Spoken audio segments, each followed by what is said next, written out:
म्हणजे काय की प्रत्येक व्यवहाराची नोंद दिनांक वाईज आपल्या पुस्तकात करून ठेवणं, त्यालाच आपण काय म्हणतो अकाउंट. का प्रत्येक व्यवहाराची नोंद दिनांक वाईज करायची आहे की आपल्याला वर्षभरामध्ये प्रॉफिट किती झाला, लॉस किती झाला, खर्च किती झाले, उत्पन्न किती झाले, किती येणे आहे, किती देणं आहे आणि सर्व व्यवहार आपल्याला लक्षात राहावेत, त्यामुळे आपण प्रत्येक व्यवहाराची काय करतो नोंद करतो.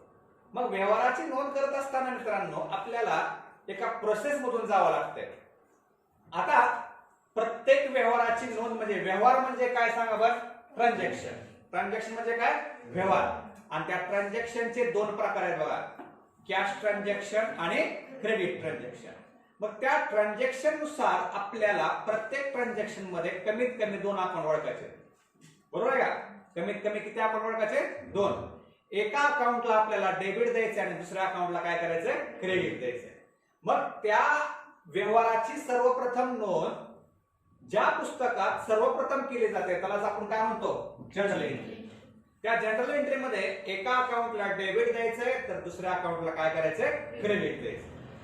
मग सगळ्या जनरल एंट्र्या करून घेतल्यानंतर त्या जनरल एंट्र्याची पोस्टिंग परत कशात करायचं आहे, लेजर मध्ये. लेजर मध्ये तुम्ही जेवढ्या जनरल एंट्री मध्ये अकाउंट आहेत तेवढे अकाउंट तुम्हाला काढायचे. आणि लेजर मध्ये अकाउंट मध्ये दोन साइड आहेत, लेफ्ट साइड कुठले आहे डेबिट आणि राईट साइड कुठले आहे क्रेडिट. मग पोस्टिंग करत असताना एका अकाउंटच्या डेबिटला तर दुसऱ्या अकाउंटच्या क्रेडिटला. मग सर्व पोस्टिंग झाल्यानंतर आपण एक एक अकाउंट क्लोज करणार. अकाउंट क्लोज करत असताना जी साइड मोठी आहे ती दोन्हीकडे द्यायची, जी साइड जास्त आहे ती दोन्हीकडे द्यायची. जी साइड म्हणजे कुठली, एक तर डेबिट साइड किंवा क्रेडिट साइड. जी साइड आहे ती दोन्हीकडे द्यायची आणि ज्या साइडला फरक पडतो त्याला म्हणायचं बॅलन्स सीडी. आणि त्या बॅलन्स सीडीला त्या महिन्याची शेवटची तारीख द्यायची. आता फॉर एक्झाम्पल मार्च मधले व्यवहार असतील तर बॅलन्स सीडीला 31 मार्च टाकायचा आणि तो सीडी बॅलन्स टोटलच्या खाली डेबिटला काय करायचा, बीडी करायचा आणि त्याला कोणती तारीख टाकायची, 1 एप्रिल. बघा पहिल्यांदा काय होतं ट्रान्झॅक्शन, त्याच्या काय केल्या जनरल एंट्री. जनरल एंट्री नंतर काय केलं लेजर. मग आता लेजर नंतर आपण जेवढे लेजर तयार केले त्यांच्या सगळ्यांची लिस्ट तयार करायची. सगळ्यांची लिस्ट आपण जी तयार करतो त्याला आपण काय म्हणतो ट्रायल बॅलन्स. ट्रायल बॅलन्स म्हणजे काय, जेवढे लेजर किंवा जेवढे अकाउंट काढले आहेत त्या सर्वांची जी लिस्ट करतो त्याला आपण काय म्हणतो ट्रायल बॅलन्स. आणि ट्रायल बॅलन्स का काढायचा की प्रत्यक्षात आपल्याला कोणत्या अकाउंटला आपण किती खर्च केला किंवा किती बॅलन्स आपल्याकडे शिल्लक आहे हे आपल्याला त्या ट्रायल बॅलन्स नुसार कळणार आहे. मग आतापर्यंत आपण ट्रान्झॅक्शन, जनरल एंट्री, लेजर आणि ट्रायल बॅलन्स या 4 गोष्टी बघितल्या अकाउंटिंग प्रोसेस मधल्या. आता आपल्याला या अकाउंटिंग प्रोसेस मधल्या आज ह्या 2 कन्सेप्ट शिकायच्या. त्यातले ते ऍडव्हर्टाइजमेंटची काय कन्सेप्ट एवढे विशेष नाही, पण सगळ्यात महत्त्वाची कन्सेप्ट कुठल्या सांगा बरं, फायनल अकाउंट. पण फायनल अकाउंट घेण्यापूर्वी तुम्हाला थोडा मी त्या ऍडजस्टमेंटच्या बाबतीत सांगतो. फायनल अकाउंट काढण्यापूर्वी आपल्याला परीक्षेमध्ये ट्रायल बॅलन्स आणि त्याखाली काय देतात ऍडजस्टमेंट. मग ट्रायल बॅलन्स तुम्हाला अर्थ कळाला. ट्रायल बॅलन्स म्हणजे काय, जेवढे काय तुम्ही अकाउंट काढले त्या सर्व अकाउंटची काय लिस्ट म्हणजेच काय ट्रायल बॅलन्स. तर ऍडजस्टमेंट म्हणजे काय की वर्षाच्या शेवटी, एक्झॅक्ट वर्षाच्या शेवटी म्हणजे वर्षाच्या शेवटच्या तारखा 2 आहेत, 31 मार्च किंवा 31 डिसेंबर. ह्या संबंधित दिवसामध्ये व्यवसायाची काय कंडिशन आहे ते आपल्याला त्या ऍडजस्टमेंट मुळे लक्षात येते. म्हणजे वर्षाच्या शेवटी म्हणजे 31 डिसेंबरला तुमच्या व्यवसायामध्ये किती वस्तू शिल्लक आहेत, तुमच्या व्यवसायामध्ये किती वस्तू शिल्लक आहेत, तुम्हाला वर्षाच्या शेवटच्या तारखेला लोकांना किती देणं आहे, लोकांकडून किती येणं आहे, तुमच्या ऍसेट मध्ये वर्षाच्या शेवटी वाढ झाली का घट झाली, ह्या सर्व गोष्टी कशात असतात ऍडजस्टमेंट. ऍडजस्टमेंट लक्षात आलं का, ऍडजस्टमेंट म्हणजे वर्षाच्या शेवटच्या दिवसाची स्थिती. काय काय आवश्यकता वर्षाच्या शेवटच्या दिवशी, किती वस्तू शिल्लक राहिल्या, कुणाला किती रक्कम वर्षाच्या शेवटी देणं आहे, कुणाकडून किती रक्कम येणं आहे, आपल्या ऍसेट मध्ये किती वाढ झाली, किती घट झाली, ह्या सर्व गोष्टी त्या आपल्या ऍडजस्टमेंट नुसार असतात. ओके. आणि लास्ट आहे बघा सगळ्यात महत्वाचं कुठला फायनल अकाउंट. आता या फायनल अकाउंट कडे आता आपल्याला विशेष लक्ष द्यायचं आहे कारण हा फायनल अकाउंट तुम्हाला 11वीला आहे, 12वीला आहे, फर्स्ट इयरला आहे, सेकंड इयरला आहे, थर्ड इयरला आहे. तुम्ही सीए करा, एमबीए करा, बीसीए करा, बीबीए करा, कुठेही तुम्ही गेला तर तुम्हाला फायनल अकाउंट आहे. मग फायनल अकाउंट म्हणजे काय हे आता आपल्याला या ठिकाणी जाणून घ्यायचं. तर बघा सांगतो तुम्हाला मित्रांनो, आपलं वर्ष एक तर केव्हा चालू होते सांगा बरं? 1 एप्रिल किंवा 1 जानेवारी. आणि केव्हा आता 1 एप्रिलचं वर्ष केव्हा संपते सांगा बरं? 31 मार्च. आणि 1 जानेवारीचं केव्हा संपते? 31 डिसेंबर. म्हणजे ह्या पूर्ण 12 महिन्याच्या कालावधीमध्ये आपल्या व्यवसायाला किती प्रॉफिट झालाय, किती लॉस झालाय, किती खर्च झालाय, किती उत्पन्न झालंय, किती येणं आहे, किती देणं आहे आणि आपल्या व्यवसायाला वर्षाच्या शेवटी किती टॅक्स भरायचा आहे, ह्या सर्व गोष्टी जाणून घेण्यासाठी वर्षाच्या शेवटी म्हणजे किती तारखेला? 31 मार्च किंवा 31 डिसेंबर. आता शक्यतो व्यवसाय म्हटलं तर त्या व्यवसायामध्ये हे आर्थिक वर्ष वापरलं जातं जास्त करून. कुठला? 1 एप्रिल ते 31 मार्च. म्हणजे वर्षाच्या शेवटी म्हणजे 31 मार्चला आपल्या व्यवसायाला किती प्रॉफिट झालाय, किती लॉस झालाय, बरोबर आहे का? किती खर्च आहेत आपल्या व्यवसायामध्ये, आपल्या व्यवसायाचे किती उत्पन्न आहेत, आपल्या व्यवसायाला किती येणं आहे आणि आपल्या व्यवसायाला किती देणं आहे, ह्या सर्व गोष्टी जाणून घेण्यासाठी आपल्याला फायनल अकाउंट काढायचं आहे. आणि फायनल अकाउंट तुम्हाला काढल्यानंतर त्या सगळ्याच गोष्टी तुम्हाला लक्षात येणार आहे. कोणकोणत्या? प्रॉफिट लॉस, खर्च उत्पन्न, येणं देणं आणि ऍसेट किती आहेत, लायबिलिटी किती आहेत, या सर्व गोष्टी तुम्हाला कशामुळे काढणार आहेत? Final account. आणि फायनल अकाउंट केव्हा काढायचा? 31 मार्चला. आणि फायनल अकाउंट हे तुमच्या अकाउंटिंग प्रोसेस मध्ये लास्ट प्रोसेस आहे बघा, आहे का? पण हे फायनल अकाउंट तुमचं बरोबर येण्यासाठी तुम्हाला या वरच्या प्रोसेस मधून जावं लागतं. कोणकोणत्या प्रोसेस मध्ये जावं लागतं तुम्हाला? ट्रान्झॅक्शन असतात, त्यानुसार काय करणार? जनरल एंट्री नुसार, लेजर नुसार, ट्रायल नंतर आणि फायनल. आता तुम्ही इथं जर चूक केली जनरल एंट्री मध्ये तर खाली सगळ्या चुका तुमच्या होणार आहेत. त्यामुळं जनरल एंट्री पासून ते ऍडजस्टमेंट पर्यंत जर तुम्ही व्यवस्थित केलं तर तुमचा फायनल अकाउंट काय होईल? व्यवस्थित निघेल. आलं लक्षात? फायनल अकाउंटचा अर्थ काय आला? वर्षाच्या शेवटी म्हणजे 31 मार्चला खर्च उत्पन्न, नफा तोटा, येणे देणे, शासनाला किती टॅक्स भरायचा, या सर्व गोष्टी जाणून घेण्यासाठी आपल्याला काय करायचं? Final account. मग फायनल अकाउंट काढत असताना आपल्याला एकूण किती अकाउंट काढायचे? 3. मला मोठ्यानं पहिलं कुठलं आहे? Trading account, profit and loss account आणि बॅलन्स शीट. पहिलं कुठलं आहे? म्हणा. Trading account, profit and loss account आणि बॅलन्स शीट. मग पहिलं कुठलं अकाउंट आहे आपलं? Trading account. आता अकाउंट म्हटलं की अकाउंटला 2 साइड आहेत, एक डेबिट आणि एक क्रेडिट. 2 अकाउंट आहेत ह्याच्यामध्ये. आता 3 अकाउंट आपण असं म्हटलो आपण, पण त्या 3 अकाउंट पैकी 2 अकाउंट आहेत आणि एक स्टेटमेंट आहे. 2 अकाउंट कोणते? ट्रेडिंग अकाउंट आणि प्रॉफिट अँड लॉस अकाउंट. हे 2 अकाउंट आहेत आणि एक स्टेटमेंट आहे. कुठलं? Balance sheet. मग अकाउंट म्हटलं की अकाउंटला 2 बाजू असतात. कुठले? डेबिट आणि क्रेडिट. तुम्हाला तर माहित आहे डेबिट म्हणजे काय? आपल्या व्यवसायातील सर्व खर्च. आणि क्रेडिट म्हणजे आपल्या व्यवसायातील सर्व उत्पन्न. बघा, ट्रेडिंग अकाउंटला पण डेबिट क्रेडिट आहे बघा, आहे का? आणि प्रॉफिट अँड लॉस अकाउंटला पण डेबिट क्रेडिट आहे. पण बॅलन्स शीटला डेबिट क्रेडिट नाही. बघा, बॅलन्स शीटला काय दिसतंय? लायबिलिटी आणि ऍसेट. म्हणजे लायबिलिटी ही एक स्टेटमेंट आहे आणि स्टेटमेंट असल्यामुळं तिथं बाजू कुठल्या आहेत? लायबिलिटी आणि ऍसेट. बॅलन्स शीट ही काय आपली? स्टेटमेंट आहे. त्यामुळे तिथं डेबिट क्रेडिट नसते. तिथं काय असते? लायबिलिटी आणि ऍसेट. पण आपले 2 अकाउंट आहेत बघा. कोणते? ट्रेडिंग अकाउंट आणि प्रॉफिट अकाउंट. तिथं मात्र 2 बाजू आहेत. कुठल्या? डेबिट आणि क्रेडिट. अकाउंट म्हटल्यानंतर दोन बाजू आहेत, डेबिट क्रेडिट. आता एक लक्षात घ्या, डेबिट म्हणजे काय? खर्च.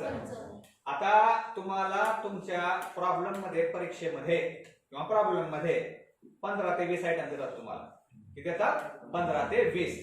ते 15 ते 20 आयटम तुम्हाला त्या 3 अकाउंट मध्ये, 3 अकाउंट म्हणजे 2 + 1, 2 अकाउंट 1 स्टेटमेंट. ते 15 ते 16 आयटम तुम्हाला ह्या 3 अकाउंटला ट्रान्सफर करायचे. मग ट्रान्सफर करत असताना त्याच्यामध्ये काय खर्चाचे आयटम असतात, काय उत्पन्न असते, काय देणं असते, काय येणं किंवा ऍसेट असते. त्या सगळ्यांची वर्गवारी करून जो तो आयटम ज्या त्या अकाउंटला ट्रान्सफर करायचा. मग त्याच्यासाठी आपल्याला त्या अकाउंट आणि स्टेटमेंटची परिपूर्ण माहिती असणं गरजेचं आहे. आता आपलं पहिलं अकाउंट कुठलं आहे? ट्रेडिंग. ट्रेडिंग अकाउंटला दोन साइड कोणकोणते आहेत? डेबिट आणि क्रेडिट. लक्षात ठेवा, डेबिटला सर्व काय असणार आहे? खर्च. आणि क्रेडिटला सर्व काय असणार आहे? उत्पन्न. मग आता खर्चाचे देखील 2 प्रकार आहेत. खर्चाचे किती प्रकार आहेत? 2. एक खर्च आहे फॅक्टरी मधला खर्च. कुठला? फॅक्टरी, की जिथं आपल्या वस्तू काय होतात? तयार होतात. वस्तू तयार करण्याचे खर्च, फॅक्टरीचे खर्च, हा एक खर्चाचा प्रकार झाला. आणि दुसरा एक खर्चाचा प्रकार आहे ऑफिसचे खर्च. कुठले? ऑफिसचे खर्च आणि इतर खर्च व इतर नुकसान. मग ह्याच्या 2 तुमच्या वर्गवारी तुम्ही केल्या खर्चाच्या.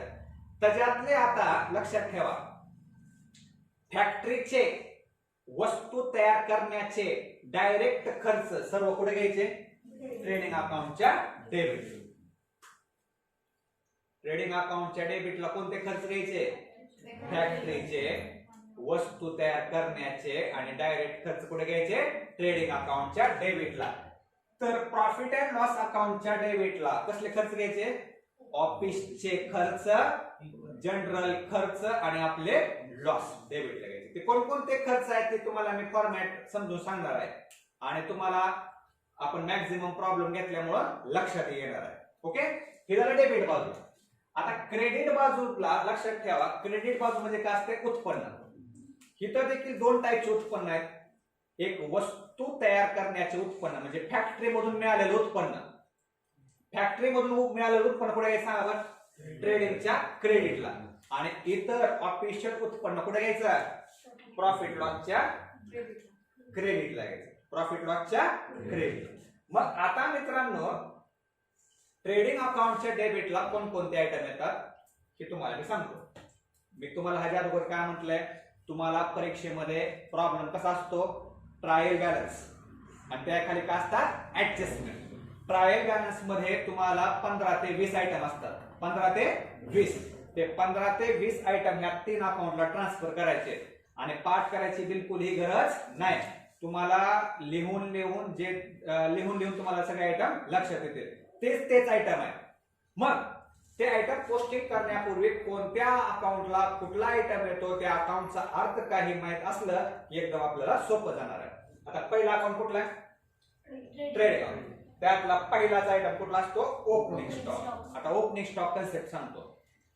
गेल्या वर्षी जो काय मालसाठा शिल्लक राहिला, गेल्या वर्षी मालसाठा शिल्लक राहिला त्याला आपण काय म्हणतो? Closing stock.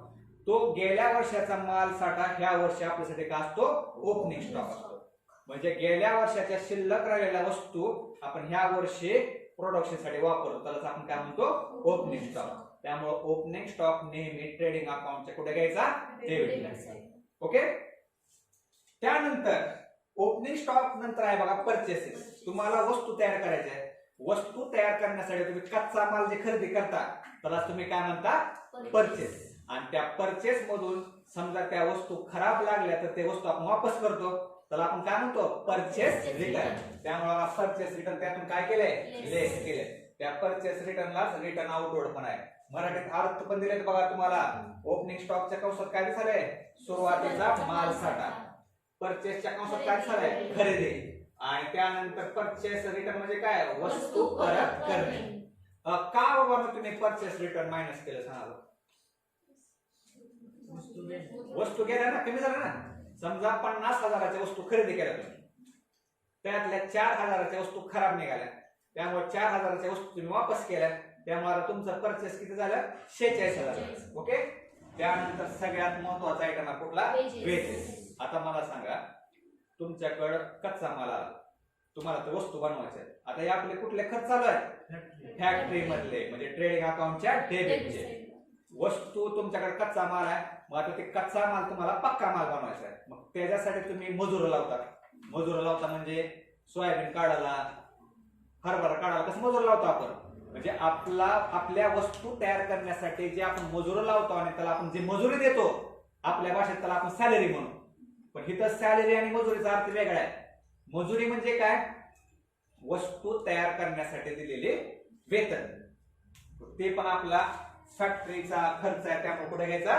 ट्रेडिंग अकाउंटच्या डेबिटला. ओके मित्रांनो, तुम्हाला सांगतो असे काय 80 ते 90% आयटम आहेत, ते प्रत्येक प्रॉब्लेम मध्ये येणार. आता तुम्हाला प्रत्येक प्रॉब्लेम मध्ये ओपनिंग स्टॉक दिसणार. कुठे घेणार ओपनिंग स्टॉक? ट्रेडिंग अकाउंटच्या डेबिट. तुम्हाला परचेस दिसलं, कुठे घेणार? ट्रेडिंग अकाउंटच्या डेबिट. आता त्यानंतर आहे बघा फ्राईट अँड कॅरेज. फ्राईट आणि कॅरेज कन्सेप्ट आपण ह्याच्यावर बघितले बघा. आपल्याला वस्तू तयार करायच्या, मग कच्चा माल आपल्याला आणावा लागतो. मग कच्चा माल आणण्यासाठी जो आपण खर्च केलेला असतो, कसला खर्च? टमटमचं भाडं, रिक्षाचं भाडं, रेल्वेचं भाडं, ह्याला आपण जे काय म्हणतो त्याला काय म्हणतो आपण? फ्राईट किंवा कॅरेज. वस्तू आणण्याचा खर्च. लक्षात ठेवा, वस्तूचे सगळे इफेक्ट कुठे जाणार? ट्रेडिंगला जाणार. लक्षात ठेवा, कारण वस्तू कुठे जाणार आहेत? फॅक्टरीमध्ये, आणि फॅक्टरीचे सगळे खर्च उत्पन्न कुठे असतात? ट्रेडिंग. त्यानंतर कस्टम ड्युटी. आता तुम्हाला कच्चा माल बाहेरच्या देशातून वगैरे आणायचा आहे, ओके, तर तिथं तुम्हाला सीमा शुल्क, कस्टम ड्युटी वगैरे भरावं लागते. ती वस्तू आणण्यासाठी केलेला खर्च आहे. वस्तू आणण्यासाठी केलेला खर्च बिनधास्तपणे कुठे घ्यायचा? ट्रेडिंगच्या डेबिटला. कारण त्या वस्तू कुठे गेल्या? त्या फॅक्टरीमध्ये. लक्षात ठेवा, एकदम सोपं आहे. तर त्यानंतर बघा कोल, गॅस अँड वॉटर. तुम्हाला एखादी वस्तू तयार करायची आहे, त्यासाठी तुम्हाला कोळसा, गॅस, वॉटर लागतंय नाही. आता फॉर एक्झाम्पल तुमचं हॉटेल आहे, वडापाव वगैरे तुम्हाला तयार करायचा आहे. वडापाव, पोहे, चहा कशावर बनवता तुम्ही? गॅसवर. मग ती वस्तू तयार करण्याचा खर्च आहे ना, त्यामुळे ट्रेडिंग अकाउंटच्या डेबिटला. त्यानंतर बघा फॅक्टरी रेंट. आता वस्तू कुठे तयार होतात? आपली स्वतःची जर जागा नसते, आपण आता पाठीमागचा हॉल वस्तू तयार करण्यासाठी घेतला, तर जर आपण भाडं दिलं तर आपण काय म्हणतो? फॅक्टरी. लक्षात येईल का? ट्रेडिंग अकाउंटच्या डेबिटला फॅक्टरी मधले खर्च, वस्तू तयार करण्याचे खर्च येतात. ओके. त्यानंतर आहे बघा रॉयल्टी. रॉयल्टी म्हणजे काय? तुम्हाला एखाद्याची वस्तू तयार करण्यासाठी वस्तू तयार करायची आहे, त्या कुठल्या व्यक्तीची तुम्हाला परवानगी घ्यावी लागते. आता फॉर एक्झाम्पल तुम्हाला बांधकाम करायचं, बांधकाम करण्यासाठी मुरुम लागते बघा. मुरुम, चला आता हातला वेळेकडे जाऊ, बेस मुरुम दिसा लागलाय, आणतो ट्रॅक्टर मध्ये भरून. असं करता येईल का? तिथं जो काय मालक आहे त्या जागेचा, त्याची परवानगी घ्यावी लागते. साहेब मी तुमचा मुरुम घेऊन चाललोय, काय त्याचे 100 रुपये ट्रॉली देतो. मग त्याचा जो काय आपण खर्च करतो त्यालाच काय म्हणतो आपण? रॉयल्टी. लक्षात, वस्तू तयार करण्याचा खर्च आहे. आणि त्यानंतर डायरेक्ट खर्च. डायरेक्ट खर्च म्हणजे काय? फॅक्टरी संदर्भातले खर्च. झाले, एवढेच खर्च आहेत. आणि आता ट्रेडिंगच्या क्रेडिटला शक्यतो ट्रायल बॅलन्स मधला एकच आयटम असतो. कुठला? आपण तयार केलेल्या वस्तू सगळ्या विकल्या, आपलं उत्पन्न झालं, त्यामुळे ट्रेडिंगच्या क्रेडिटला. पण त्याच्यातून पण विकलेल्या वस्तू जर आपल्याला वापस आल्या तर त्याला आपण काय म्हणतो? सेल्स. त्यामध्ये सेल्स मधून काय करायचं? झालं. आता आपला अकाउंटचा नियम काय सांगतो? 2 साइड आहेत तुम्हाला. जे टोटल मोठे आहे ते दोन्हीकडे लिहायचे. आता ट्रेडिंग अकाउंटचे शक्यतो 99.99% कुठले टोटल मोठे असते? क्रेडिटचे. कुठले असते? क्रेडिट. डेबिटला फरक पडतो, म्हणजे क्रेडिट म्हणजे उत्पन्न जास्त, डेबिट म्हणजे खर्च कमी. मग मला सांगा, उत्पन्न जास्त खर्च कमी म्हणजे काय होत असते? प्रॉफिट. पण तो प्रॉफिट कसला असतो? Gross profit. ग्रॉस प्रॉफिट म्हणजे काय? ढोबळ प्रॉफिट. कारण ढोबळ त्याला काय म्हटलंय? कारण आणखीन त्यातून आपले ऑफिशियल खर्च आपण वजा केलेत का? नाही. तर त्याला काय म्हणायचं? ढोबळ प्रॉफिट. आणि बघा तुम्हाला नियम तर माहित आहे. काही सीडी आले का? सीडी डेबिटला आले की ते आपण कुठं करत असतो? क्रेडिटला बीडी करतो. तो आलेला gross profit and loss account पुढे घ्यायचा क्रेडिटला. दिसलं का? बघा इकडे ट्रान्सफर केला. आता हे उलट बघा, समजा ट्रेडिंगचे डेबिट साइड मोठी आली, क्रेडिटला फरक पडायला बघा, त्याला काय म्हणायचं? Gross loss. ग्रॉस लॉस काय म्हणायचं? लॉस काय म्हणायचं? डेबिट साइड मोठी म्हणजे खर्च जास्त आणि उत्पन्न कमी. उत्पन्न कमी आणि खर्च जास्त म्हणल्यावर काय म्हणतो आपण? लॉस. त्याला एक कसला लॉस म्हणायचा? Gross loss. तो ग्रॉस लॉस कुठे घ्यायचा? प्रॉफिट लॉसच्या डेबिट. आता पहिला अकाउंट कळलं तुम्हाला, ट्रेडिंग अकाउंट. काय त्या ट्रेडिंग अकाउंट मध्ये सांगा बरं? फॅक्टरीचे सर्व खर्च ट्रेडिंगच्या डेबिट आणि फॅक्टरीचे सर्व उत्पन्न कुठे घ्यायचे? ट्रेडिंगच्या डेबिट. ओके.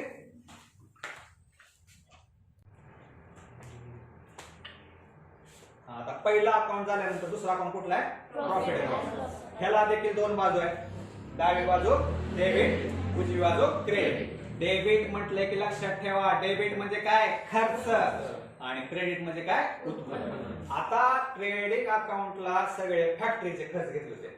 आता लक्षात ठेवा, प्रॉफिट अँड लॉस अकाउंटच्या डेबिटला ऑफिशियल खर्च, सर्वसाधारण खर्च आणि सर्वसाधारण लॉस घ्यायचा. आता फॉर एक्झाम्पल पहिला आयटम कुठला आहे? सॅलरी.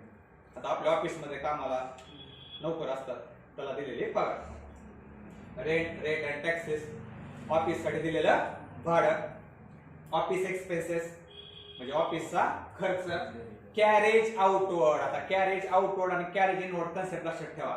कॅरेज इनवर्ड म्हणजे वस्तू आणण्याचा खर्च होता, तो कुठे घेतला आपण? ट्रेडिंग अकाउंटच्या डेबिटला. तर कॅरेज आउटवर्ड म्हणजे काय? आपण तयार केलेल्या वस्तू कस्टमरच्या घरापर्यंत पोहोच करतो आपण. वस्तू नेण्याचा खर्च कुठे घ्यायचा? प्रॉफिट लॉसच्या डेबिटला. त्यानंतर पोस्टेज आणि टेलिग्राम, टपाल खर्च वगैरे असते बघा. आता सध्या ईमेलचा जमाना आहे, व्हॉट्सअप जमाना आहे, आपण त्याच्यावरच आपले निरोप पाठवतो. पण असे काय शासकीय काम आहेत ते आज टपालानच करावं तुम्हाला. ओके. कुरिअर वगैरे आहे का? हे सगळा खर्च, ऑफिशियल खर्च, प्रॉफिट लॉस डेबिट. त्यानंतर telephone bill, mobile charges, recharge आहे का? कसलं महाग झाले? 700 रुपयाचा रिचार्ज केला, खर्च झाला आपला प्रॉफिट लॉसच्या डेबिटचा. इलेक्ट्रिसिटी चार्जेस, लाईट बिलाचा खर्च, लाईट वगैरे आहे का? ट्रॅव्हलिंग ऑब्लिक कन्व्हिनियन्स, प्रवासाचा खर्च. आपण टमटमनं गेलो, रिक्षाने गेलो, बसने गेलो, त्याचा खर्च सगळं ऑफिशियल आहे. त्यानंतर ऑडिट फीस, तुम्हाला मी ह्याच्या अगोदर सांगितलंय, आताही सांगतो. डॉक्टरकडे गेल्यानंतर आपण डॉक्टरला तपासणीची फीस देतो. वकिलाकडे गेलो तर वकिलाला सल्ल्याची फीस देतो. मग आता आपल्या व्यवसायाला खर्च किती झाले, उत्पन्न किती आहे, प्रॉफिट किती आहे, लॉस किती आहे, हे जाणून घेण्यासाठी आपल्याला सीए कडे जावं लागतं. मग त्या सीए कडे गेल्यानंतर तो आपलं काम फुकट करत नाही, त्याला आपल्याला फीस द्यावी लागते सीए ला. त्यालाच आपण काय म्हणतो? Audit fees. त्यानंतर प्रिंटिंग अँड स्टेशनरी म्हणजे काय? छपाईचा खर्च. आता आपल्या क्लासचा छपाईचा खर्च तुम्हाला नोट्स वगैरे दिले असतात, question paper, answer paper, printing and stationery. Legal म्हणजे काय? कायदेशीर खर्च. आपण वकिलाला काय वगैरे फीस दिली ती कायदेशीर खर्च. त्यानंतर काय? ऍडव्हर्टाइजमेंट, आपण आपल्या व्यवसायाची केलेली जाहिरात. इंटरेस्ट म्हणजे काय? आपण कर्ज घेतलंय, त्या कर्जावर भरलेलं व्याज. परत पॅकिंग एक्सपेन्सेस म्हणजे काय? वस्तू तयार केले, वस्तू तयार केल्यानंतर त्याला जो काय पॅकिंगचा खर्च असतो का, त्याला पॅकिंग एक्सपेन्सेस. इन्शुरन्स म्हणजे काय? विमा, ऑफिसचा विमा. त्यानंतर डिस्काउंट अलाउड म्हणजे सूट दिली, आपण सूट दिली, लॉस झाला ना. कारण लक्षात ठेवा, प्रॉफिट लॉस म्हणजेच काय? प्रॉफिट लॉस चे डेबिट म्हणजे एक तर खर्च किंवा आपला लॉस असतो, लक्षात घ्या. त्यानंतर डेप्रिशिएशन, कॅरेज आउट डबल झाले बघा. डेप्रिशिएशन म्हणजे काय? संपत्तीचा सतत वापर केल्यामुळे संपत्ती झालेली घट. आपण टॉपिक शिकवतो बघा यादोगर. आणि डेप्रिशिएशन एक प्रकारे आपला काय असतो? लॉस. त्यामुळे डेबिटला घ्या. त्यानंतर लॉस बाय फायर, वस्तू जळून खाक झाल्या, लॉस झाला, त्यामुळे प्रॉफिट लॉसच्या डेबिटला. लॉस बाय थिफ्ट, वस्तू चोरानं चोरून नेल्या, आपला लॉस झाला, डेबिट टाका. त्यानंतर बँक चार्जेस. आता बँक चार्जेस तुम्हाला माहित आहे की? ATM charge, SMS charge, okay, penalty charge, तो देखील आहे. आणि त्यानंतर बॅड डेटचा बंच आहे, तुम्हाला नंतर सांगतो. डेबिट साईड समजली तुम्हाला? काय डेबिट साईडला सांगा बरं? ऑफिशियल खर्च, ऑफिशियल नुकसान. आता डेबिट साईड. क्रेडिट बघा, क्रेडिटला एक डोक्यात लक्षात ठेवा, क्रेडिट म्हणजे काय? ऑफिशियल उत्पन्न. त्यातला पहिलं उत्पन्न कुठलं आहे? Interest received. इंटरेस्ट रिसिव्ह म्हणजे काय?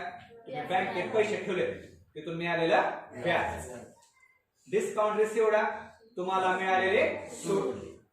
कमिशन रिसिव्हड म्हणजे तुम्हाला मिळालेले दलाली. रेंट रिसिव्ह म्हणजे काय? भाडं. तुम्हाला मिळालेलं भाडं. परत सन्ड्री जनरल म्हणजे किरकोळ उत्पन्न मिळालं तुम्हाला कुठून तर. त्यानंतर इंटरेस्ट ऑन इन्व्हेस्टमेंट, तुम्ही कुठं तर गुंतवणूक केली आहे तिथून मिळालेलं व्याज. त्यानंतर इंटरेस्ट ऑन डिपॉझिट, तुम्ही बँकेत डिपॉझिट केले, एफडी वगैरे केले, तिथून मिळालेलं व्याज. आणि शेवटी मित्रांनो आता लक्षात ठेवा, इथं हे जी साइड मोठी आहे ती दोन्हीकडली क्रेडिट साइड मोठी आहे. क्रेडिट साइड मोठी म्हणजे उत्पन्न जास्त कमी सांगा जास्त. डेबिटला फरक आला, डेबिटला फरक आला म्हणजे खर्च कमी. तुम्हाला या ठिकाणी प्रॉफिट होणार आहे, पण त्या प्रॉफिटला आता काय म्हणायचं? Net profit. काय म्हणायचं? म्हणजे आता हा निव्वळ नफा झाला. निव्वळ नफा म्हणजे काय? सगळे खर्च वजा करून तुम्हाला प्रॉफिट झाला. आणि त्याच्या उलट समजा डेबिट साइड मोठी आहे आणि क्रेडिटला फरक पडतो, त्याला काय म्हणायचं? Net loss. म्हणजे निव्वळ तोटा. लक्षात? तर मग आता ह्या नेट प्रॉफिटचं आणि नेट लॉसचं काय करायचं? इकडे बघा, नेट प्रॉफिट, तुम्हाला प्रॉफिट झालं. मग तुम्हाला प्रॉफिट झाल्यामुळे म्हटल्यावर तुमचं भांडवल वाढतंय कमी होतंय? वाढतंय. त्यामुळे हा नेट प्रॉफिट आहे का? परत तुम्हाला कॅपिटल मध्ये ऍड करायचा. केला का कॅपिटल मध्ये ऍड? का नेट प्रॉफिट कॅपिटल मध्ये ऍड केला? नफा झाला ना, अतिरिक्त पैसा व्यवसायात आला, तो पैसा तुम्ही घरी न नेता काय केला? कॅपिटल मध्ये काय केला? ऍड केला. आणि त्याच्या उलट जर तुम्हाला नेट लॉस झाला तर तुम्ही इथं कॅपिटल म्हणून काय केलंय? लेस केलाय. लॉस झाला ना, लॉस झाल्यामुळे तुमचं कॅपिटल काय झालं? कमी झालं. ओके, पहिले दोन अकाउंट कळले. आता तिसरं अकाउंट नसून काय? स्टेटमेंट. आणि स्टेटमेंट म्हटलं की डेबिट क्रेडिट नसतंय, का असतंय? लायबिलिटी आणि ऍसेट. लायबिलिटी म्हणजे तुमच्या व्यवसायाचं कॅपिटल व तुमच्या व्यवसायाचं देणं. ओके. आणि ऍसेट म्हणजे काय? तुमची संपत्ती व तुमचं येणं. आता बघा, आता लायबिलिटी लक्षात घेऊ आपण. लायबिलिटी लक्षात घेताना एक गोष्ट घ्यायला डोक्यात, लायबिलिटी म्हणजे आपले देणं, आणि ऍसेट घेताना काय म्हणायचं? आपली संपत्ती. आता लायबिलिटी मध्ये पहिला आयटम कुठला आहे? कॅपिटल. कॅपिटल मध्ये काय ऍडलेस गोष्टी होतात ते आपण तुम्हाला नंतर सांगणार आहे. ओके.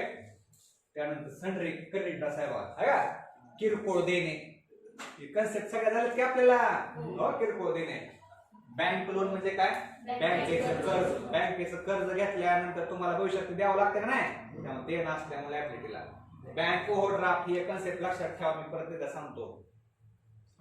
तुम्ही बँकेमध्ये, तुम्ही म्हणजे काय? तुमच्या व्यवसायानं बँकेत 5 वर्षासाठी 10 लाख रुपये ठेवले फिक्स डिपॉझिट. मग ते 5 वर्षानंतरच तुम्हाला ते 10 लाख मिळणार. पण तुमच्या व्यवसायाला दुसऱ्याच वर्षी पैशाची आवश्यकता लागली तर बँक काय करते? तुमच्याच त्या ठेवीवर तुम्हाला काय करते? कर्ज देते. आणि ते कर्ज 80% देत असते. किती देत असते? 80. तुमच्याच ठेवीवर तुम्हाला कर्ज दिले म्हणजे ते बँकेला आपल्याला देणं असते. त्यामुळे बँक ओव्हरड्राफ्ट कुठे घ्यायचे? लायबिलिटी. त्यानंतर आउटस्टँडिंग एक्सपेन्स म्हणजे काय? एखादा खर्च देणं आहे. इन्कम रिसिव्ड इन ऍडव्हान्स म्हणजे काय? एखादं उत्पन्न ऍडव्हान्स मध्ये आले. आता फॉर एक्झाम्पल, तुम्ही सध्या 11वीला आहात, 12वीला आहात, आणि तुम्ही मला बीकॉम ची देखील फीस ऍडव्हान्स मध्ये दिली. 11वी दिली नाही, बीकॉम ची काय दिली समजा. 11वीला असतानाच तुम्ही मला बीकॉम ची फीस ऍडव्हान्स मध्ये दिली, म्हणजे मला ऍडव्हान्स मध्ये फीस आली. परंतु तुम्हाला 11वी 12वीला चांगले मार्क पडल्यामुळे तुम्ही पुण्याला गेला शिकायला. तुम्ही म्हणला, सर आता आम्ही बीकॉमला तुमच्याकडे नाहीत, आमची फीस आम्हाला वापस द्या बीकॉमची. मला ते फीस बीकॉमची तुम्हाला देणं आहे ना, देणं असल्यामुळे कुठे घ्यायचं? लायबिलिटी. त्यानंतर बिल्स पेबल. बिल्स पेबल म्हणजे काय? बिलाची रक्कम देणं. लक्षात आलं का? लायबिलिटी म्हणजे कॅपिटल व तुमच्या व्यवसायाचे देणे. आता सगळ्यात सोपी बाजू आहे कुठले? ऍसेट. ऍसेटला संपत्ती घ्यायची. बघा पहिल्याच लाईनला गुडविल आहे बघा. गुडविल म्हणजे काय? लक्षात ठेवा मित्रांनो, बिझनेस मध्ये पैशापेक्षा नाव लय महत्वाचं आहे. आज आपण नावावर वस्तू खरेदी करतो. आज तुम्ही वाघमोडे अकाउंट क्लासेसला काय येता? तुम्ही नाव आहे. नाव म्हणजे काय? गुडविल, ब्रँड, ऍसेट आहे व्यवसायाचे. त्यामुळे पहिल्याच वेळेला आहे का? आता डिजिटल बोर्ड आला आहे का? असा ब्रँड असतो. त्यानंतर लँड अँड बिल्डिंग. आपल्या व्यवसायाकडे असलेली जमीन व इमारत हे आपले काय? ऍसेट आहे. प्लांट अँड मशिनरी, यंत्र सामग्री, मशीन वगैरे आपल्याकडे आहे. फर्निचर. फर्निचर किंवा आपले काय खुर्च्या टेबल वगैरे. डेटर्स म्हणजे काय येणं. बघा मित्रांनो इथं क्रेडिटर्स लॅबिलिटर होतं देणं आणि डेटर्स काय येणं म्हणजे याचं असेट. बिल्स रिसिवेबल बघा इथे बिल्स पेबल लॅबिलिटर होतं देणं, रिसिवेबल म्हणजे काय येणं. त्यानंतर क्लोजिंग स्टॉक. क्लोजिंग स्टॉक म्हणजे वर्षाच्या शेवटी शिल्लक राहिलेल्या वस्तू. वस्तू देखील आपला काय असतो स्टॉक असेट, त्यामुळे बॅलन्स शीटच्या असेटला घ्यायचा. त्यानंतर कॅश ॲट बँक, बँकेतले कॅश. त्यानंतर प्रीपेड एक्सपेन्सेस म्हणजे काय एखादा खर्च आपण आगाऊ केला. आपण एखादा खर्च आगाऊ केला म्हणजे पुढल्या व्यक्तीकडून ते पैसे आपल्याला येण असतात. आता फॉर एक्झाम्पल काय आपण समजा आरपी कॉलेज समोर किंवा वार्षिक नाका किंवा लेडीज क्लब कशी 5 वर्षाची ऍडव्हर्टाइजमेंट केली. 5 वर्षाच्या ऍडव्हर्टाइजमेंटचा खर्च आपण एकदमच केला. ओके. पण आपल्याला असं वाटलं की फक्त बाजूला 2 वर्षाचा ऍडव्हर्टाइजमेंट. पण त्या पुढल्या व्यक्तीला तर आपण 5 वर्षाची रक्कम दिली आहे, त्यातले 2 वर्षच भरले म्हणजे आपल्याला पुढल्या व्यक्तीकडून किती वर्षाचे पैसे येणार आणखी येणं आहे. त्यामुळे कुठं असेल. त्यानंतर इन्कम आउटस्टँडिंग म्हणजे इन्कम येईल. झालं संपलं. असे हे आपले 3 अकाउंट आहेत. ओके.